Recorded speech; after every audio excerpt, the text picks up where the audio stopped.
Hello, today I am joined by our in-house fountain of Fender knowledge, Louis, and today we are discussing all things custom shop.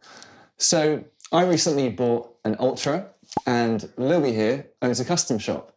So he's going to try and explain some of the features and reasons as to why you might consider a custom shop and who they might be the right choice for. So I think one of the first things I want to chat through with you is kind of relicing, because I think there can be some misconceptions about custom shop. And sure. Take, for example, there's one at the back there, super heavy relics, and I think sometimes people think that that is kind of the only option you have. But yeah, why don't we start by talking through the relicing options on custom shops? Yeah, no, you're totally right about the misconceptions regarding relicing as well. So more often than not, I'll have someone say that, you know, if they took their pristine guitar and then towed it behind their car, that suddenly it would quadruple in value. It's not quite like that. So obviously the whole aim of Fender Custom Shop is that the guitar is completely built to order, either by a retailer or from the customer directly. And they primarily exist for people who love the vibe and the mojo and the character that you get with a vintage instrument, but don't necessarily want to, pay the vintage price tag. Yeah. And obviously, vintage instruments come in all degrees of kind of condition, right? So some people might absolutely baby their guitar for, the past 40, 50 years. Some people might have extensively gigged and toured it. And, that differentiates between player's grade and collector's grade.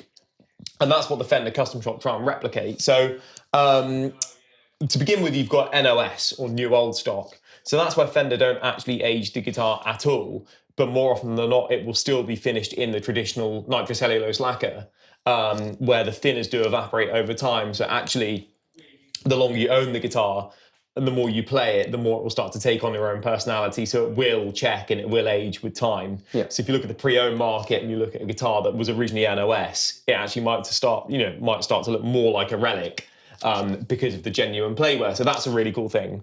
A step up from that is Closet Classic. So I've actually got a Closet Classic here.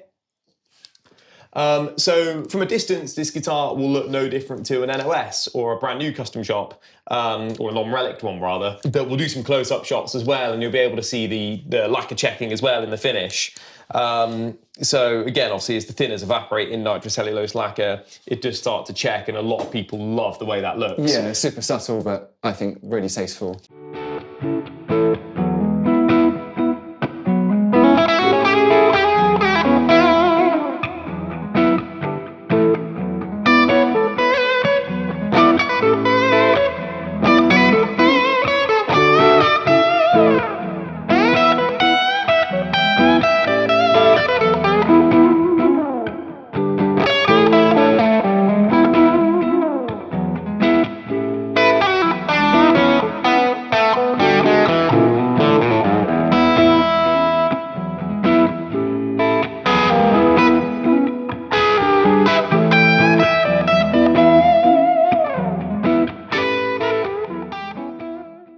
But then with the Closet Classic, they've not dirtied up the checking at all, so they've not tried to replicate kind of the oils from your skin or the dirt from venues that gets into the checking and makes it a bit more prominent. So if you want that, you could go for a Journeyman Relic, which is the next stage up. So if you hand me that white strap there, again, this guitar from a distance probably won't look too beaten up. So what you get here is some kind of dirt, oil in the checking, so you can see it a little bit more from a distance. But then you also get fine kind of dings and dents in the top as well. So it looks like an instrument that's been maybe a little bit more played. But it's tastefully done, isn't it? And again, looking at the two here, there's not a huge difference. It's just those small details, those little dinks, as you say, that absolutely kind of differentiate them. Yeah, for sure. And it's a really good starting point to kind of start to batter up the instrument yourself as well. So if you take a Journeyman Relic, these dings and dents will start to become accentuated with your playwear, and the guitar will start to take on your personality maybe a little bit quicker than a Closet Classic or an NOS would. Yeah, I always notice with mine, I like to wear a ring on my index finger. Yes. And so all of my guitars that aren't relics always end up with a load of distressing on the underside, and then the belt buckle always just destroys the back of my guitars. That's it, but then it becomes uniquely yours, and that's the awesome thing. Cool, so yeah, where do you go from there? So from there, you can get something like a Relic, So a relic is where Fender start to put some more noticeable wear on the instrument, right? So this striking graffiti yellow Telecaster here has some pretty distinctive arm wear and wear to the bottom of the guitar as well. And then if you look at the back of the guitar, if I flip it round, you've got some pretty distinctive buckle rash. So exactly what you mentioned is actually present on this guitar as well. And again, I think this has been really tastefully done. Even people who love Relic guitars then start to have complaints about how it's Relic as well. But I personally love this one. And then you've got heavy Relic and super heavy Relic as well. So I'll show you a super heavy Relic. So this is where it really starts to look like a kind of battle-worn guitar at this point. You know, you think guitars like Stevie Ray Vaughan's number one or Rory Gallagher's Strat. You know, those are guitars that were extensively gigged and toured, and probably guys who sweat quite a lot as well, have really acidic sweat, which would just wear straight through that nitrocellulose lacquer. But obviously that can take years and years to achieve. There's a lot of sweaty gigs gone into the real thing to get it to that point. Yeah, absolutely. But if you flip it over as well. Yeah. Crazy. There's a big belt someone's been wearing with that one. Absolutely, yeah, huge buckle. But yeah, I think that one, that level is probably the most divisive, isn't it? I think. Absolutely. Well, I think there's a whole argument to be had with the custom shop that people who buy them want to deceive their audience into kind of thinking that they've gigged it and played it more than they really have. But, you know, obviously, I think they exist really for people who, if they could afford, you know, the real thing, you know, an actual 1962 Strat that had been heavily played, they would jump for that guitar. But obviously that guitar kind of replicates the mojo and the age and the played-in feel of that guitar without it being 30 grand. Yeah.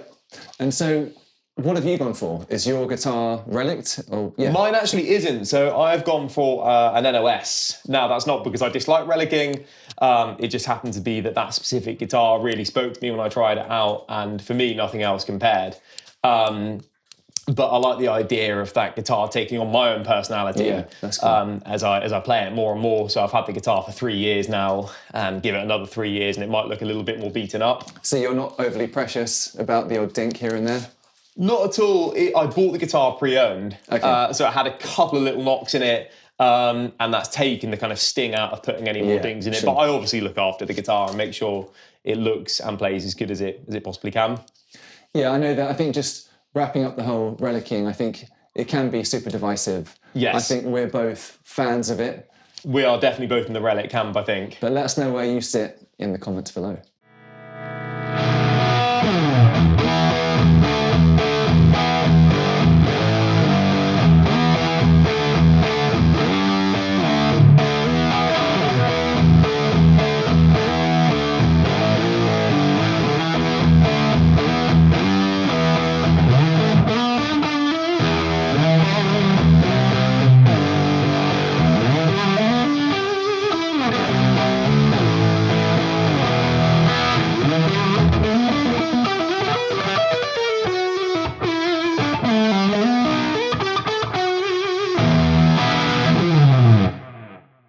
And so anyway, moving on from relicing, let's talk about finishes, because Custom Shop do some really exciting things. They're bold with their choices, and why don't we showcase a few of the ones that we've brought up here? So why don't we take a look at that graffiti yellow telly? Yeah, so if we bring the graffiti yellow back, obviously when you were to order a Strat or a Telecaster in the kind of mid-50s and into the 60s as well, you could actually order it in a custom colour. So if you were sick of seeing sunburst or later on finishes like black, you could, for a little bit of extra money, kind of $50 more at the time, get it in a custom colour. So the catalogue was huge. I think people don't realise how many colours actually Fender had available at the time. And the Custom Shop have basically added more colours to the palette over the years. So this is a striking graffiti yellow. So some people don't always like Fiesta Red. They don't like Sonic Blue. They want things a little bit more flash, maybe a little bit less vintage in terms of the colour choice, but still kind of embodies the mojo of a vintage instrument. And you can get a colour like graffiti yellow, which is exactly that. It's really striking and bold. Super modern. Yeah, you see some really cool combinations come through the shop. Absolutely. Some black necks or just entirely black guitars. And yeah, and I think obviously some people love vintage instruments that were kind of hot rodded in the 70s and 80s before they really had a collector's value. So you'd get guitars which, it could be an actual, 52 Tele, for example, but someone's just wedged a DiMarzio humbucker in there, because it gave them more output at the time. Yeah. Didn't think about how it would affect the instrument's value. Awesome. Okay, so yeah, we've touched on relicing and just the fact that Custom Shop can provide such a variety of finishes. Why don't we talk about build quality? Because I know that's obviously a real selling point. Fender are going to be using the best materials they have. Absolutely. I think we touched on it in a recent video, but why don't you talk about the neck choice and kind of just materials in general? Yeah, for sure. So obviously on a production line Fender, something like an American Pro 2, American Ultra 2, those are very, very well built guitars and will last you a lifetime. But if you want to go one level above that, with the Custom Shop, you're getting access to the best timbers Fender has available. Yeah. So for example, if we're looking at necks, they will normally give you a quarter sawn or a rift sawn cut of maple. So a flat sawn cut of maple, which you'll find on a production line guitar. If we were to take the log, flat sawn would be cut flat from the log, whereas quarter sawn will be cut from a quarter cut. And what that gives is a little bit more structural rigidity to the wood, meaning it's less likely to twist under temperature and humidity changes. It makes for a much lower maintenance neck and just gives you a little bit more reassurance. Again, if you're going to take that guitar out or play extensively, the neck's not going to twist under the different environments that you take the guitar into. Yeah, we spoke to our in-house tech prior to filming this, and he says that any Custom Shop he gets through rarely needs any drastic work. It's always just like minor tweaks here and there. Absolutely, but yeah. Definitely built to last. For sure, yeah, absolutely. And then kind of moving on from that, a lot of the kind of 59 through to about 66, your Strats and Teles had really dark Brazilian rosewood fingerboards as well, before the CITES regulations came in. And that's really desirable, the way it looks, it's really kind of dark and chocolatey.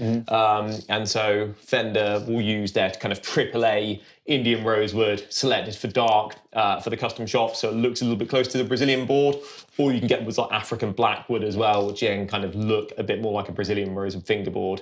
And you'll find that exclusively on the Custom Shops. And then if you look at anything that's maple board, it'll normally be a really kind of beautiful flame or even bird's eye maple as well. And the bodies are the kind of lightest weight, most premium cuts of ash and alder, and sometimes things like roasted pine as well, which they will use. So yeah, all the premium tone woods that Fender have available will be reserved for the Custom Shop. And even just pickup choices are always pretty spot on, aren't they? Absolutely, yeah. So the pickups are voiced typically to the year of guitar or even the specific year within the 50s or 60s that you're buying. But again, Custom Shop's a completely custom order. So you could have, for example, a 1960 Strat, but then put Fat 50s pickups in it if you wanted. And then a level above that is hand wound. And you can get people like Abigail Ybarra or Josefina Campos who will actually hand wind the pickups as well. And those are particularly desirable. I think another area to consider with Custom Shop is almost the investment value they hold. For sure, yeah. I think even just thinking back to 10 years ago, when I was first seeing them, comparing the prices back then to now was crazy. And I think that is likely going to keep happening. So if you do go for one and hang on to it, they'll no doubt be worth quite a bit more in the future. So that's... Absolutely, yeah. And in addition to players as well, in addition to someone who wants the best of the best from Fender, you do get exclusively collectors who will pick up a Custom Shop with the idea that it may appreciate in value over a period of a decade or maybe less.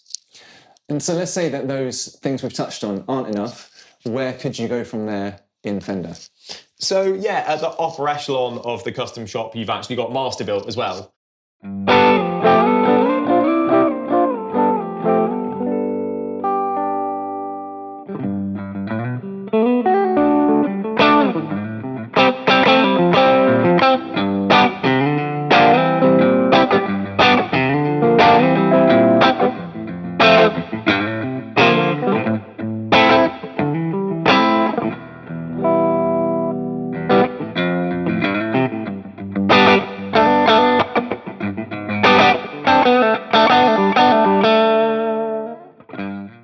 So the most qualified builders from the Fender Custom Shop bearing in mind, in order to work at the custom shop, you have to be the best at building production line guitars. So Fender's top luthiers, top builders rather, can actually build you a guitar from start to finish.